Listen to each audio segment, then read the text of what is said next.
Hello नमस्कार दोस्तों, आपका स्वागत करता हूं इस YouTube channel SK coaching centre पर। दोस्तों आज हम लोग रीजनिंग के एक और नए पार्ट को देखने वाले हैं। ये रीजनिंग का पार्ट नंबर आपका 69 होने वाला है।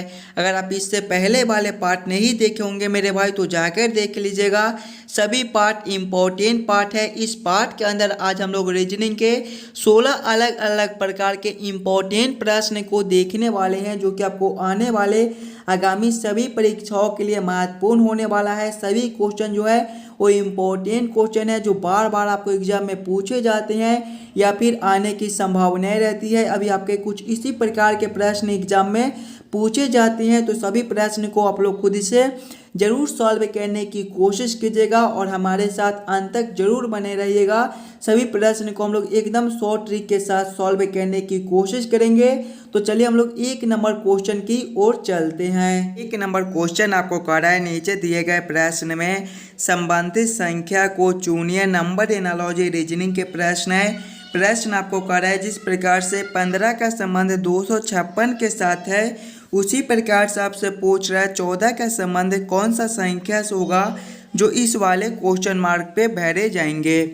जब भी आपको इस प्रकार के नंबर एनालॉजी रीजनिंग के प्रश्न देखने को मिले तो सबसे पहले आप लोग ये सोचिएगा ये 15 से 256 कैसे लिख रहा है। 15 से 256 हम लोग किस प्रकार से ला सकते हैं। अगर आप लोग ध्यान से देखिएगा मेरे भाई तो ये आपका 15 है और ये आपका 256 है। 256 क्या होता है आपका 16 का स्क्वायर आपका कितना होता है 256 होता है। और यहाँ पर देखिए 15 लिखा हुआ है, यानी कि 15 प्लस हम लोग 1 करेंगे तो आपका 16 और 16 का स्क्वायर आपका 256 होता है। उसी प्रकार से देखिएगा तो संख्या आपका यहाँ पर 14 दिया गया है। यहाँ पर संख्या 15 था तो प्लस 1 कर दिए थे, तो वही सेम हम लोग इसमें भी करेंगे। संख्या 14 है तो 14 प्लस 1 करेंगे तो आपका 15 और उसके बाद देखिए स्क्वायर कर दिए थे तो इसमें भी स्क्वायर कर देंगे। 15 का स्क्वायर आपका 225 होता है। 225 कौन सा ऑप्शन में है? ऑप्शन नंबर ए में आपका 225 दिया गया है, जो कि आपके सही उत्तर हो जाएंगे। इस वाले क्वेश्चन मार्क पे आपका 225 भरा जाएगा। क्लियर है? चलिए अगले प्रश्न की ओर हम लोग चलेंगे, क्वेश्चन नंबर 2 की ओर। ये रहा क्वेश्चन नंबर 2। क्वेश्चन नंबर 2 आपको कह रहा है नीचे दिए गए प्रश्न में लुप्त संख्या ज्ञात करें। मिसिंग नंबर से रिलेटेड क्वेश्चन आपका यहाँ पर क्वेश्चन मार्क है। इन्हीं क्वेश्चन मार्क पे कौन सी संख्या भरी जाएगी ये आप लोगों से पूछ रहा है। और याद रखिएगा मिसिंग नंबर से भी रिलेटेड क्वेश्चन आपको सभी एग्जाम में पूछे जाते हैं, तो पहले आप लोग वीडियो को रोक लीजिएगा और खुद से जरूर सॉल्व करने की कोशिश कीजिएगा। इस वाले क्वेश्चन मार्क पे आपका कौन सा संख्या भरा जाएगा। जब भी आपको मिसिंग नंबर से रिलेटेड क्वेश्चन देखने को मिले तो पहले आप लोग क्वेश्चन को पैटर्न को समझने की कोशिश कीजिएगा। आपका किस प्रकार का प्रश्न है, इसे हम लोग कैसे जल्द से जल्द सॉल्व कर सकते हैं। अगर आप लोग ध्यान से देखिएगा नीचे की ओर तो आपका बड़ा बड़ा संख्या है, 90 है, 65 है और इसके बाद क्वेश्चन मार्क है। तो ऐसे प्रश्न को हम लोग पहले इस लाइन से सॉल्व करने की कोशिश करेंगे। 8, 7 और 6 से ये 90 कैसे लिख रहा है, 7, 6, 5 से ये 65 कैसे लिख रहा है। उसी प्रकार से हम लोग सोचेंगे आपका 6, 5 और 4 से कौन सा संख्या बनेगा जो इस वाले क्वेश्चन मार्क पे भरे जाएंगे। देखिएगा पहले हमें 8, 7 और 6 से 90 लाना है। क्या करेंगे हम लोग इन्हीं तीनों संख्याओं को ताकि हमारा 90 बन जाए। अगर पहले हम लोग दोनों संख्याओं को आपस में जोड़ लें, यानी कि पहला संख्या प्लस दूसरा संख्या करेंगे, 8 प्लस 7 करेंगे तो आपका कितना हो जाएगा 15 और 15 गुना तीसरा संख्या आपका 6 है। देखिएगा तीसरा संख्या 6 है, 15 गुना 6 मेरे भाई आपके 90 होते हैं। देखिए 90 आपका यहाँ पर लिखा हुआ है। उसी प्रकार से हम लोग इसमें करेंगे। तो पहला संख्या आपका 7 है, दूसरा संख्या 6 है, 7 प्लस 6 करेंगे तो आपका कितना हो जाएगा 7 प्लस 6 करेंगे तो 13 गुना करेंगे तीसरा संख्या इसमें आपका 5 है, 13 गुना 5 आपका 65 होता है मेरे भाई। देखिए 65 आपका यहाँ पर लिखा हुआ है, यानी कि इसी प्रकार से इस प्रश्न को हम लोग सॉल्व कर सकते हैं। तो वही सेम हम लोग इसमें करेंगे। पहले पहला संख्या प्लस दूसरा संख्या करेंगे। पहला संख्या आपका 6 है, प्लस करेंगे दूसरा संख्या 5 है, 6 प्लस 5 आपका 11 होता है। गुना करेंगे तीसरा संख्या आपका 4 दिया गया है। 11 गुना 4 मेरे भाई आपके 44 होते हैं। 44 कौन सा ऑप्शन में दिया गया है? ऑप्शन नंबर बी में दिया गया है। जो कि आपके सही उत्तर हो जाएंगे। इस वाले क्वेश्चन मार्क पे आपका 44 भरा जाएगा। सभी क्वेश्चन इंपॉर्टेंट क्वेश्चन है। अभी आपको सभी एग्जाम में कुछ इसी प्रकार के रीजनिंग के प्रश्न पूछे जाते हैं, तो सभी प्रश्न को पहले आप लोग खुद से जरूर सॉल्व करने की कोशिश कीजिएगा। चलिए अगले प्रश्न की ओर हम लोग चलेंगे, क्वेश्चन नंबर 3 की ओर। ये रहा क्वेश्चन नंबर 3। क्वेश्चन नंबर 3 आपको कह रहा है, नीचे दिए गए प्रश्न में संबंधित शब्द को चुनिए। संबंधित शब्द चुनने के लिए बोला जा रहा है। प्रश्न आपको कह रहा है, जिस प्रकार से प्रार्थना का संबंध मंदिर के साथ है, उसी प्रकार से आपसे पूछ रहा है ये दोनों क्वेश्चन मार्क पे कौन से शब्द संबंधित होंगे जो भरे जाएंगे। सबसे पहले आप लोग ये सोचिएगा, ये प्रार्थना से मंदिर कैसे लिख रहा है, प्रार्थना से मंदिर किस प्रकार से संबंधित है। मेरे भाई ध्यान से देखिएगा, तो प्रार्थना जो है वो आपके मंदिर में किए जाते हैं। उसी प्रकार से अगर आप लोग देखिएगा तो ऑप्शन डी में देखिए, पढ़ाई जो है आपका विद्यालय में किया जाता है। जिस प्रकार से प्रार्थना हम लोग मंदिर में करते हैं, उसी प्रकार से पढ़ाई जो है वो हम लोग विद्यालय में करती है। यानी कि इस वाले क्वेश्चन मार्क पे आपका पढ़ाई और इस वाले क्वेश्चन मार्क पे आपका विद्यालय भरा जाएगा। क्वेश्चन नंबर 3 का आपका ऑप्शन डी जो है वो सही हो जाएगा। चलिए अगले प्रश्न की ओर हम लोग चलेंगे, क्वेश्चन नंबर 4 की ओर। ये रहा क्वेश्चन नंबर 4। क्वेश्चन नंबर 4 आपका वेन आरेख, वेन डायग्राम से रिलेटेड क्वेश्चन है। और इस प्रकार के भी प्रश्न आपको एग्जाम में पूछे जाते हैं, तो जरूर आप लोग खुद से सॉल्व करने की कोशिश कीजिएगा। कागज, पुस्तकें और लेखन सामग्री का किस प्रकार से आपका वेन आरेख, वेन डायग्राम बनेगा। सबसे पहले आप लोग ये सोचिएगा, कौन किसके साथ संबंधित है, किसके अंदर हम लोग किसको रख सकते हैं। देखिएगा, आपका कागज है, पुस्तकें है, लेखन सामग्री है।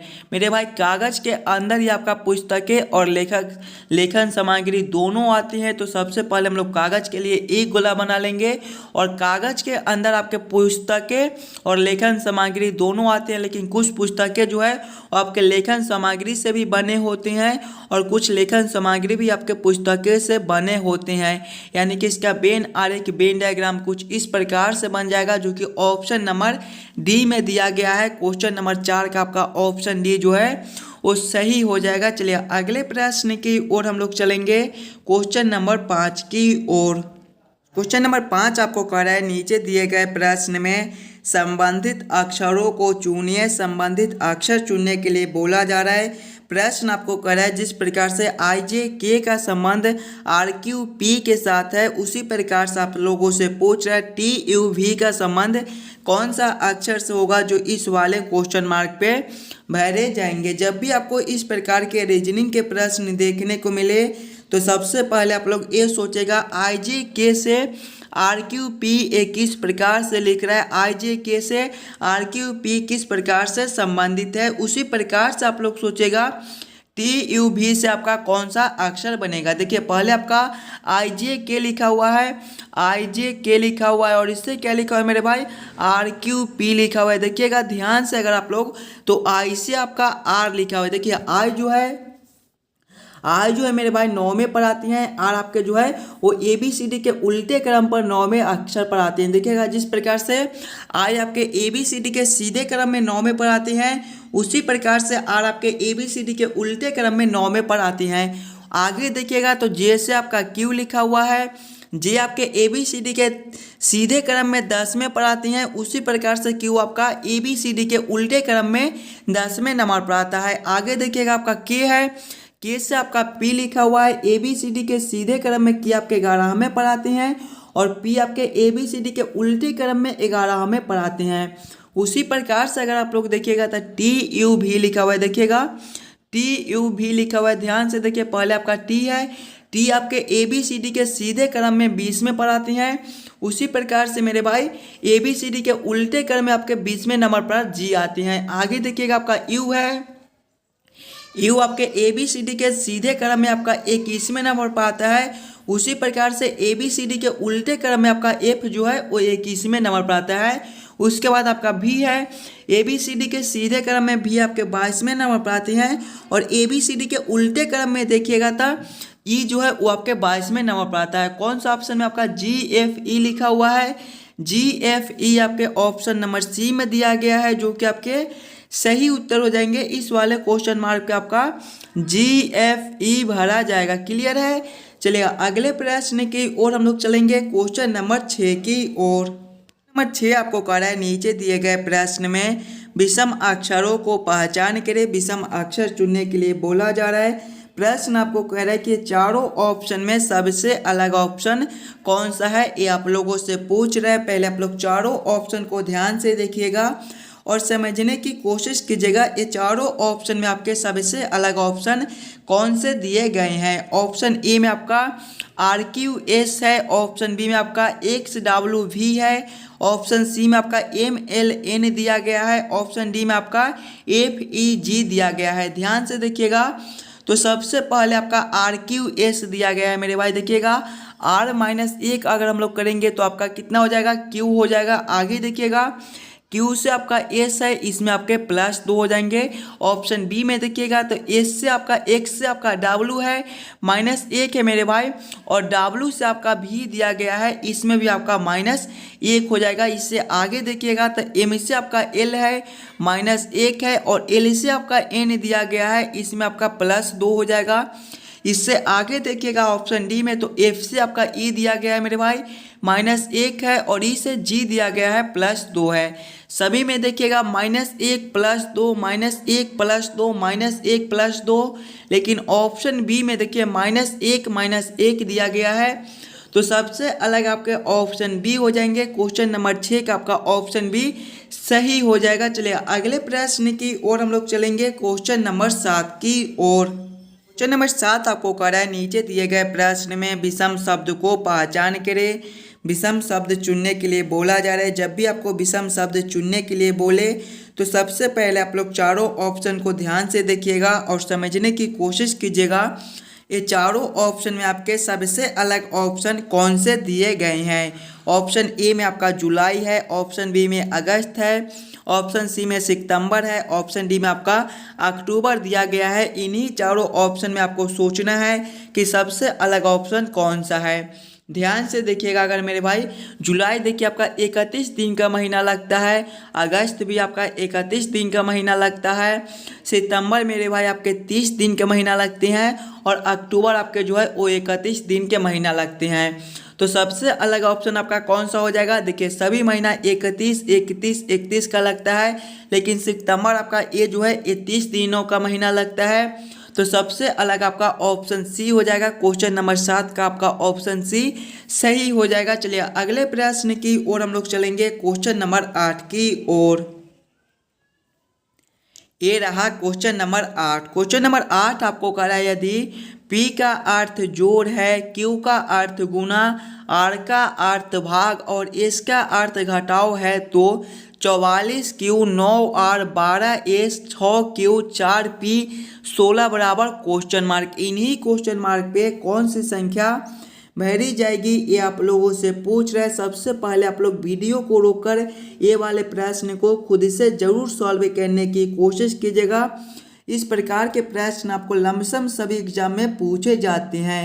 सबसे पहले आप लोग प्रश्न को समझने की कोशिश कीजिएगा। देखिए प्रश्न आपको कह रहा है कि P का अर्थ जोड़ है, यानी कि जहाँ पे P है वहाँ पे आप लोग जोड़ को रखिएगा। Q का अर्थ आपका गुना है, यानी कि Q के जगह पे हम लोग गुना को रखेंगे। R का अर्थ आपका भाग है, यानी कि R के जगह पे भाग को रखेंगे। और S का अर्थ आपका घटाव है, S के जगह पे घटाव को रखकर इस समीकरण को हम लोग हल कर लेंगे। देखिएगा पहले आपका 44Q दिया गया है। Q का अर्थ मेरे भाई देखेंगे हम लोग, Q का अर्थ आपका गुना है तो यहाँ पर आपके गुना 9 हो जाएंगे। उसके बाद आपका R दिया गया है, R का अर्थ देखिएगा, R का अर्थ आपका भाग है तो यहाँ पर आपके भागा 12 हो जाएंगे। उसके बाद आपका S है, S का अर्थ देखिए घटाव है तो यहाँ पर आपके घटाव 6 हो जाएंगे। उसके बाद आपका Q है, Q का अर्थ आपका क्या दिया गया है, गुना, तो यहाँ पर आपके फिर से गुना 4 हो जाएंगे। उसके बाद आपका P है, P का अर्थ आपका जोड़ दिया गया है तो यहाँ पर आपके जोड़ 16 हो जाएंगे। जब इस समीकरण को हम लोग हल करेंगे तो पहले आपका भाग का काम हो जाएगा, उसके बाद गुना का, उसके बाद घटाव का, उसके बाद जोड़ का। पहले हम लोग भाग के काम करेंगे। देखिएगा 44 गुना करेंगे 9 बटा 9/12 तो आपके ये हो जाएंगे 9/12। देखिएगा इसे हम लोग काटेंगे तो 3×9 और 4×12 और 11×4 आपका ये हो जाएगा। देखिएगा उसके बाद आपका हो जाएगा -6×4 आपके 24 प्लस करेंगे 16। इसे देखिएगा तो 11×3 मेरे भाई आपके 33 होती हैं। 33 माइनस करेंगे 24 प्लस करेंगे 16। इसे आप लोग हल कर लीजिएगा। देखिएगा 33 - 24 करेंगे तो आपके कितने हो जाएंगे। 33 - 24 मेरे भाई आपके 9 होते हैं। 9 + 16 आपके कितने हो जाएंगे 25 हो जाएंगे। 25 आपका ऑप्शन नंबर ए में दिया गया है जो कि आपके सही उत्तर हो जाएंगे। इस वाले क्वेश्चन मार्क का आपका 25 भरा जाएगा। क्वेश्चन नंबर 8 का आपका ऑप्शन सी ऑप्शन ए सही हो जाएगा। चलिए अगले प्रश्न की ओर हम लोग चलेंगे, क्वेश्चन नंबर 9 की ओर। ये रहा क्वेश्चन नंबर 9। क्वेश्चन नंबर 9 आपको कह रहा है यदि स्टॉप को कोड भाषा में 19, 20, 15, 16 लिखा जाए तो शब्द पोस्ट को हम उसी कोड भाषा में किस प्रकार लिखेंगे, ये आप लोगों से पूछ रहा है। कोडिंग डिकोडिंग से रिलेटेड क्वेश्चन है। जब भी आपको इस प्रकार के कोडिंग डिकोडिंग से रिलेटेड क्वेश्चन देखने को मिले तो सबसे पहले आप लोग ये सोचेगा STOP से ये 19, 20, 15, 16 आपका किस प्रकार से लिख रहा है। देखिए स्टॉप जो है आपका STOP से मिलकर बनता है। इसका कोड देखिए मेरे भाई 19, 20, 15, 16 लिखा हुआ है।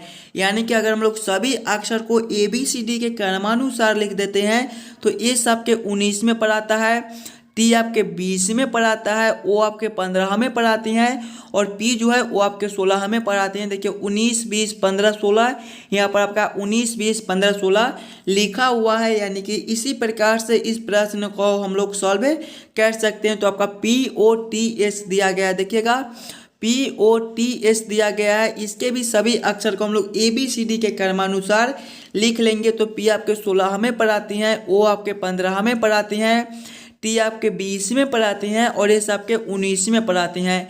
कौन सा ऑप्शन में आपका 16, 15, 20, 19 दिया गया है। देखिएगा 16, 15, 20, 19 आपके ऑप्शन नंबर सी में दिए गए हैं जो कि आपके सही उत्तर हो जाएंगे। चलिए अगले प्रश्न की ओर हम लोग चलेंगे, क्वेश्चन नंबर 10 की ओर।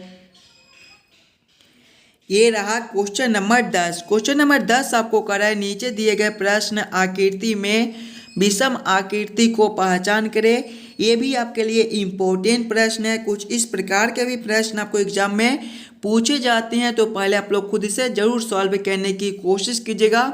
देखिए आपका यहाँ पर एक प्रश्न आकृति दिया गया है। 4 आकृति दिए गए हैं। इन्हीं चारों आकृति में सबसे अलग आकृति कौन सा है ये आप लोगों से पूछ रहा है। पहले आप लोग सभी आकृति को ध्यान से देखिएगा और समझने की कोशिश कीजिएगा कि चारों आकृति में आपका सबसे अलग आकृति कौन सा दिया गया है।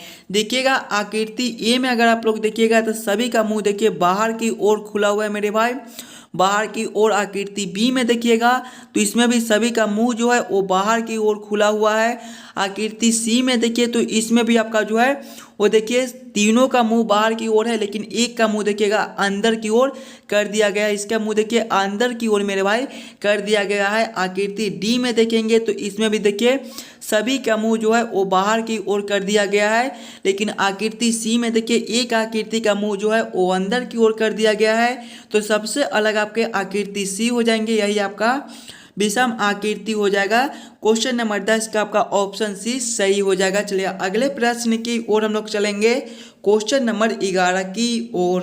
क्वेश्चन नंबर 11 मेरे भाई आपको कह रहा है नीचे दिए गए अक्षर श्रृंखला को पूरा करें। अक्षर श्रृंखला से रिलेटेड क्वेश्चन आपका एक अक्षर श्रृंखला दिया गया है और यहाँ पर क्वेश्चन मार्क है। इन्हीं क्वेश्चन मार्क पे कौन सी संख्या भरी जाएगी ये आप लोगों से पूछ रहे। एकदम आसान सा प्रश्न है और इस प्रकार के प्रश्न आपको सभी एग्जाम में पूछे जाते हैं। तो सबसे पहले आप लोग वीडियो को रोककर खुद से जरूर सॉल्व करने की कोशिश कीजिएगा। इस वाले क्वेश्चन मार्क पे आपका कौन सा संख्या भरा जाएगा। जब भी आपको अक्षर श्रृंखला से रिलेटेड क्वेश्चन देखने को मिले तो सबसे पहले आप लोग श्रृंखला को ध्यान से देखिएगा। देखिए सबसे पहले आपका 0.05 लिखा हुआ है। क्या लिखा हुआ है 0.05। इसके आगे देखिएगा मेरे भाई तो -0.1 लिखा हुआ है। इसके आगे आपका क्वेश्चन मार्क दिया गया है, इसके आगे आपका -0.4 दिया गया है और इसके आगे देखिएगा तो 0.8 दिया गया है। ध्यान से देखिएगा श्रृंखला को, सबसे पहले आपका 0.05 से -0.1 लिखा हुआ है। अगर आप लोग इसमें देखिएगा तो इसमें मेरे भाई आपके गुना -0.2 से कर दिया गया है। अगर हम लोग 0.05 गुना -0.2 करेंगे तो आपका -0.1 हो जाएगा। आगे देखिएगा मेरे भाई तो आगे आपका क्वेश्चन मार्क है और इसके आगे देखिए -0.2 से 0.8 लिखा हुआ है। इसमें भी मेरे भाई आपके गुना -0.2 कर दिया गया है। जब हम लोग -0.4 गुना -0.2 करेंगे तो आपके 0.8 हो जाएगा, यानी कि सभी में गुना -0.2 कर दिया गया है। तो वही हम लोग यहाँ पर भी करेंगे, गुना करेंगे -0.2। देखिएगा -0.1 गुना करेंगे हम लोग -0.2 तो आपके कितने हो जाएंगे मेरे भाई, ये आपका सीधा 0.2 हो जाएगा। 0.2 आपके इस वाले क्वेश्चन मार्क पे भरे जाएंगे और आगे देखिएगा तो 0.2 से आपका -0.4 लिखा हुआ है मेरे भाई, इसमें भी आपके गुना -0.2 से कर दिया गया है। 0.2 आपके कौन सा ऑप्शन में है, ऑप्शन नंबर डी में दिया गया है, जो कि आपके सही उत्तर हो जाएंगे। सभी में जो है वो गुना -0.2 कर दिया गया है। तो वही सेम अगर हम लोग इसमें करेंगे -0.1 गुना -0.2 तो आपका 0.2 हो जाएगा, जो कि आपका ऑप्शन नंबर डी में दिया गया है। चलिए अगले प्रश्न की ओर हम लोग चलेंगे, क्वेश्चन नंबर 12 की ओर।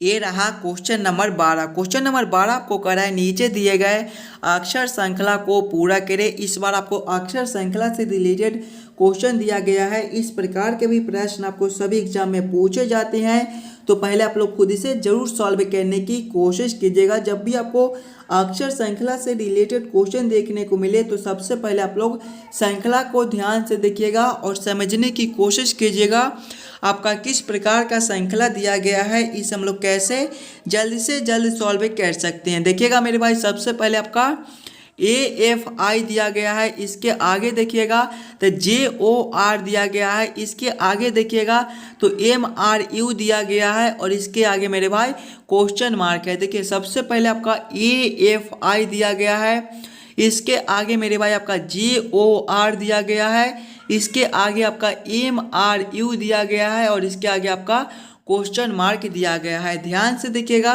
तो ए से आपका F लिखा हुआ है मेरे भाई +5 हो जाएंगे और F से आपका I लिखा हुआ है, इसमें आपके +3 हो जाएंगे। उसी प्रकार से देखिएगा तो J से आपका O है मेरे भाई +5 है, O से R है +3 है। आगे देखिएगा M से आपका R है मेरे भाई +5 है और R से आपका U दिया गया है +3 है। तो हम लोग इसी प्रकार के ऑप्शन देखेंगे, पहले वाले में +5 और दूसरे वाले में +3 कौन सा ऑप्शन में दिया गया है। देखिएगा H से M लिखा हुआ है, H आपके 8वें पर होती हैं, M आपके जो है वो 13वें पर होती हैं, इसमें आपके +5 है। आगे देखिएगा तो आपका M से P दिया गया है, M आपके 13वें पर होते हैं, P आपके 16वें पर होते हैं, इसमें भी आपका +3 है। जिस प्रकार से ये सभी में +5 +3 +5 +3 +5 +3 दिया गया है, उसी प्रकार से ऑप्शन E में देखिएगा तो +5 +3 दिया गया है, यानी कि इस वाले क्वेश्चन मार्क पे आपका HMP भरा जाएगा। ऑप्शन ए इसका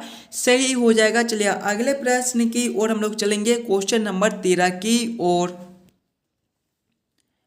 ये रहा क्वेश्चन नंबर 13। क्वेश्चन नंबर 13 आपको कर है, नीचे दिए गए निम्नलिखित शब्दों का सही क्रम बताएं। माह, वर्ष, सप्ताह और दिन का सही क्रम क्या बनेगा, ये आप लोगों से पूछ रहा है। पहले आप लोग सभी शब्दों को ध्यान से देखिएगा और समझने की कोशिश कीजिएगा ये सभी शब्दों का सही क्रम क्या बन जाएगा। देखिए इसमें सबसे पहले मेरे भाई आपके दिन हो जाएंगे, यानी कि 4 नंबर। दिन के बाद मेरे भाई आपके सप्ताह हो जाएंगे, यानी कि 3 नंबर। सप्ताह के बाद मेरे भाई आपका माह हो जाएगा, यानी कि 1 नंबर। और माह के बाद ही आपका वर्ष होता है, यानी कि इसके बाद हमारे 2 नंबर हो जाएंगे। देखिए सबसे पहले आपका दिन होता है, दिन के बाद ही आपका सप्ताह होता है, सप्ताह के बाद आपका महीना होता है और महीने के बाद ही आपका वर्ष होता है।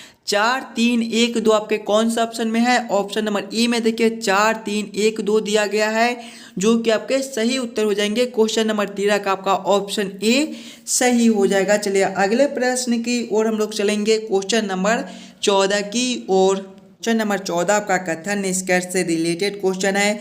जब भी आपको इस प्रकार के कथन निष्कर्ष से रिलेटेड क्वेश्चन देखने को मिले तो सबसे पहले आप लोग कथन को ध्यान से पढ़िएगा और समझने की कोशिश कीजिएगा कथन आपको क्या कर रहा है, इसी के आधार पर आपको निष्कर्ष निकालना होता है। कथन एक आपको कर रहा है सिपाही अपने देश की सेवा करते हैं, सिपाही अपने देश की सेवा करते हैं। कथन दो आपको कह रहा है छात्र सिपाही नहीं होते हैं। देखिएगा कथन को समझने की कोशिश कीजिएगा, सिपाही अपने देश की सेवा करते हैं और कथन दो आपको कह रहा है छात्र सिपाही नहीं होते हैं। निष्कर्ष एक को देखेंगे तो निष्कर्ष एक आपको कह रहा है छात्र अपने देश की सेवा नहीं करते।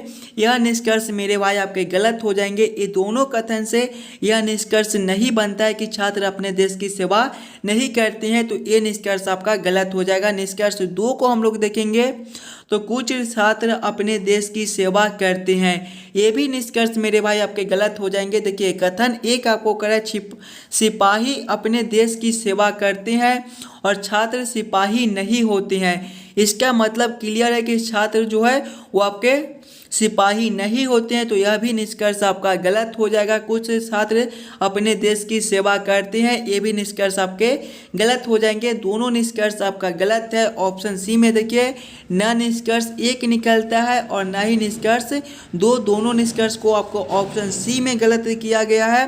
तो क्वेश्चन नंबर 14 का आपका ऑप्शन सी सही हो जाएगा। चलिए अगले प्रश्न की ओर हम लोग चलेंगे, क्वेश्चन नंबर 15 की ओर। क्वेश्चन नंबर 15 आपको कर रहा है नीचे दिए गए प्रश्न में संबंधित आकृति को चुनिए। संबंधित आकृति चुनने के लिए बोला जा रहा है।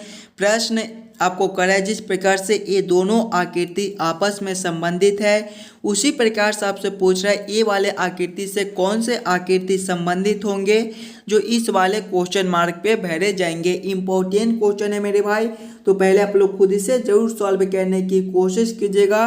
ये दोनों आकृति किस प्रकार से आपस में संबंधित है, उसी प्रकार से आप लोग सोचिएगा ये वाले आकृति से आपके कौन से आकृति संबंधित होंगे, जो इस वाले क्वेश्चन मार्क पे भरे जाएंगे। दोनों आकृति को ध्यान से देखिएगा अगर आप लोग, तो दोनों आकृति आपका एक ही प्रकार का दिया गया है। अगर हम लोग ए वाले आकृति को 90 डिग्री घुमा देंगे मेरे भाई, तो आपके कुछ इस प्रकार के आकृति प्राप्त हो जाएंगे। और एक और चीज़ ध्यान से देखिएगा, इसमें आपका त्रिभुज रंगा हुआ है, तो इसमें देखिएगा आपका गोला रंगा हुआ है, तो वही सेम हम लोग चेंजेस करेंगे ए वाले आकृति में। जब ए वाले आकृति को हम लोग 90 डिग्री घुमाएंगे तो आपके कुछ इस प्रकार के आकृति हो जाएंगे मेरे भाई, और यहाँ पर आपका गोला और यहाँ पर आपका त्रिभुज बन जाएगा। और ध्यान से देखिएगा आपका यहाँ पर त्रिभुज एक बार रंगा हुआ था तो एक बार गोला, उसी प्रकार से यहाँ पर आपका त्रिभुज रंगा हुआ है, तो अब आपके गोले रंगे हुए हो जाएंगे, यानी कि ये वाले आकृति जो है वो पूरे रंगे हुए हो जाएंगे। इस प्रकार के आकृति आपका कौन सा ऑप्शन में है? ऑप्शन नंबर सी में दिया गया है, जो कि आपके सही उत्तर हो जाएंगे। इस वाले क्वेश्चन मार्क पे आपके कुछ इस प्रकार के आकृति भरे जाएंगे। चलिए अगले प्रश्न की ओर हम लोग चलेंगे, क्वेश्चन नंबर 16 की ओर। क्वेश्चन नंबर 16 आपको कर रहा है नीचे दिए गए प्रश्न आकृति का दर्पण प्रतिबिंब ज्ञात करें। देखिएगा यहाँ पर आपका एक प्रश्न आकृति दिया गया है, कुछ इस प्रकार के आपके आकृति दिए गए हैं। इस वाले आकृति का आपसे दर्पण प्रतिबिंब पूछ रहा है, और इस प्रकार के प्रश्न मेरे भाई हम लोग हर पार्ट में करते थे, तो इस वाले प्रश्न को आप लोग खुद से जरूर सॉल्व करने की कोशिश कीजिएगा। इस प्रकार के प्रश्न आकृति का आपका किस प्रकार से दर्पण प्रतिबिंब बनेगा, ये वाले जो प्रश्न है ये आपके होमवर्क के तौर पे छोड़े जाते हैं। हम देखेंगे कितने बच्चे खुद से सॉल्व कर पाते हो। आशा करता हूँ दोस्तों आप सभी प्रश्न को बढ़िया से समझ गए होंगे। अगर आपको किसी भी प्रश्न में कहीं भी पर भी अगर कोई दिक्कत हो तो हमें कमेंट कर दीजिएगा। और जितने बच्चे इस यूट्यूब चैनल पर नए हो, चैनल को सब्सक्राइब और वीडियो को लाइक जरूर करके जाइएगा। मिलते हैं आपसे अगले पार्ट में।